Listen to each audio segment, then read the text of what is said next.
اسلام زندہ باد، اسلام زندہ باد، اسلام زندہ باد، اسلام زندہ باد۔ آئیے سب سے پہلے خاتم النبیین، خاتم المعصومین، رحمت للعالمین صلی اللہ تعالی علیہ وآلہ وسلم کی بارگاہ میں جھوم جھوم کا درود شریف کا نذرانہ عقیدت پیش کرے، پڑھیں باواز بلند۔ اللہم صلی علی سیدنا صفینا مولانا محمد مبارک وسلم، صلو علیہ صلاۃ و سلام علیک یا رسول اللہ صلی اللہ تعالی علیہ وآلہ وسلم۔ میرے مسلمان بھائیوں، اللہ تعالیٰ کی لا ریب کتاب قرآن مجید کے اندر کم و بیش 32 مقامات ایسے ہیں کہ جہاں پر اللہ تعالیٰ نے امیر المومنین خلیفہ بلا فخر حضرت ابو بکر صدیق رضی اللہ تعالیٰ عنہ کی شان و عظمت کو بیان کیا ہے۔ اور دوسری بات، قرآن مجید کے اندر انبیاء اکرام کے بعد تمام صحابہ اکرام میں سب سے زیادہ اگر کسی صحابی کی شان میں آیت کریمہ کا نزول ہوا ہے تو اس شخصیت کو ذات کا نام جو ہے حضرت ابو بکر صدیق رضی اللہ تعالی عنہ ہے۔ یعنی حضرت ابو بکر صدیق رضی اللہ تعالی عنہ کی ذات شخصیت ایسی ہے کہ آپ کی شان و عظمت افضلیت کا جو خطبہ ہے وہ قرآن مجید کے اندر بھی موجود ہے، وہ قرآن مجید کے اندر بھی موجود ہے۔ قرآن مجید بھی جو ہے حضرت ابو بکر صدیق رضی اللہ تعالی عنہ کی شان و عظمت کا خطبہ پڑھ رہا ہے۔ اور میرے مسلمان بھائیوں، خطبہ مسنونہ کے بعد میں نے سورہ واللیل کی بہت ہی مشہور و معروف آیت کریمہ کی تلاوت کرنے کا شرف حاصل کیا ہے۔ سورہ واللیل کے بارے میں حضرت امام فخر الدین رازی علیہ الرحمہ جو اپنے وقت کے بہت بڑے امام ہیں، مفسر ہیں، وہ اپنی تفسیر کبیر کے اندر جو ہے آپ فرماتے ہیں سورہ واللیل حضرت ابو بکر صدیق رضی اللہ تعالی عنہ کی سورت ہے۔ آپ فرماتے ہیں کہ سورہ واللیل جو ہے وہ حضرت ابو بکر صدیق رضی اللہ تعالی عنہ کی سورت ہے۔ یعنی سورہ واللیل کے اندر جو ہے اللہ تعالیٰ نے حضرت ابو بکر صدیق رضی اللہ تعالی عنہ کی شان و عظمت اور افضلیت کو بیان کیا۔ اور آگے امام فخر الدین رازی علیہ الرحمہ فرماتے ہیں کہ سورہ والضحیٰ کے اندر جو ہے ہم سب کے آقا سرکار دو عالم صلی اللہ تعالی علیہ وآلہ وسلم کی شان و عظمت کو بیان کیا گیا ہے۔ یعنی سورہ والضحیٰ جو ہے وہ میرے آقا کی صورت ہے، اور سورہ واللیل جو ہے وہ حضرت ابو بکر صدیق رضی اللہ تعالی عنہ کی صورت ہے۔ اور سورہ واللیل کے نزول کے بارے میں، یعنی یہ سورہ واللیل جو ہے اس کا نزول کب ہوا، یہ سورت کب نازل ہوئی، تو تفسیر سراج الجنان کے اندر ہے کہ امیہ بن خلف جو ایک بدبودار کافر تھا، امیہ حضرت بلال رضی اللہ تعالی عنہ کو جو ہے بہت ہی زیادہ ستایا کرتا تھا، کیونکہ حضرت بلال رضی اللہ تعالی عنہ نے جو ہے ایمان کو قبول کر لیا تھا، اسلام کو قبول کر لیا تھا، اور اسلام سے ہٹانے کے لیے، یعنی حضرت بلال کو اسلام سے ہٹانے کے لیے میرے آقا کے غلامی سے ہٹانے کے لیے جو ہے امیہ بن خلف جو ہے وہ حضرت بلال رضی اللہ تعالی عنہ پر جو ہے بہت ہی زیادہ ظلم و ستم کیا کرتا تھا، یہاں تک کہ ایک مرتبہ جو ہے حضرت ابو بکر صدیق رضی اللہ تعالی عنہ کا گزر جو ہے اسی مقام سے ہوا جہاں پر امیہ بن خلف جو ہے حضرت بلال پر ظلم و ستم کے پہاڑ توڑا کرتا تھا، تو حضرت ابو بکر صدیق رضی اللہ تعالی عنہ نے کیا دیکھا کہ گرم ریت پر جو ہے حضرت بلال کو لٹایا گیا ہے اور حضرت بلال کے سینے پر جو ہے ایک بھاری پتھر رکھ دیا گیا ہے، ریت جو ہے گرم ہے، اوپر جو ہے حضرت بلال کو لٹا کر اور اس کے اوپر یعنی حضرت بلال کے سینے پر جو ہے ایک بھاری وزندار پتھر رکھا ہوا ہے۔ جب حضرت ابو بکر صدیق رضی اللہ تعالی عنہ نے یہ منظر دیکھا تو آپ تڑپ گئے اور آپ نے جب تڑپ کر یہ فریاد کی کہ اے امیہ بن خلف، اے خدا کے ماننے والے پر آخر تو اتنا ظلم کیوں کر رہا ہے، کیوں بلال پر جو ہے ظلم و ستم کے پہاڑ توڑ رہا ہے؟ تو امیہ بن خلف نے کہا کہ اے ابو بکر، اگر بلال کی حالت پر تجھے رحم آ رہا ہے، ترس آ رہا ہے، تو کیوں نہیں بلال کو جو ہے خرید کر آزاد کر دیتا؟ اب تو میرے مسلمان بھائیوں،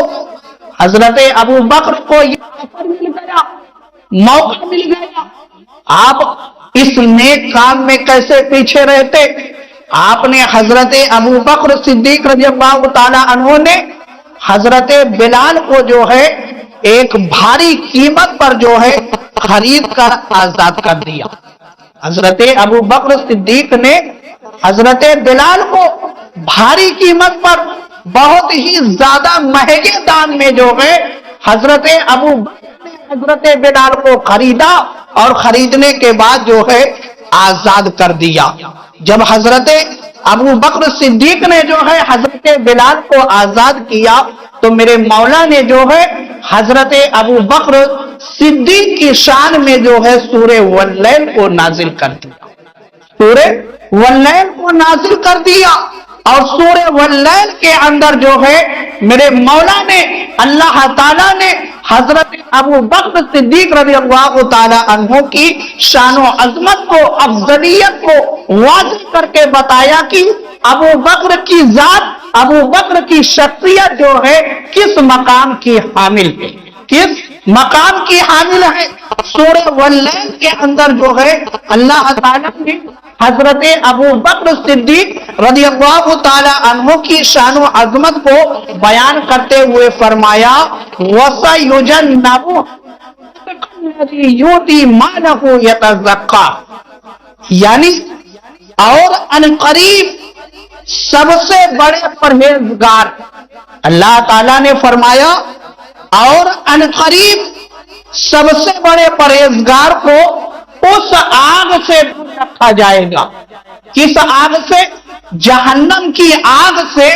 دور رکھا جائے گا، جو اپنا مال دیتا ہے تاکہ اسے پاکیزگی ملے، تاکہ اسے پاکیزگی ملے۔ اللہ تعالیٰ نے فرمایا وَسَيُجَنَّبُهَا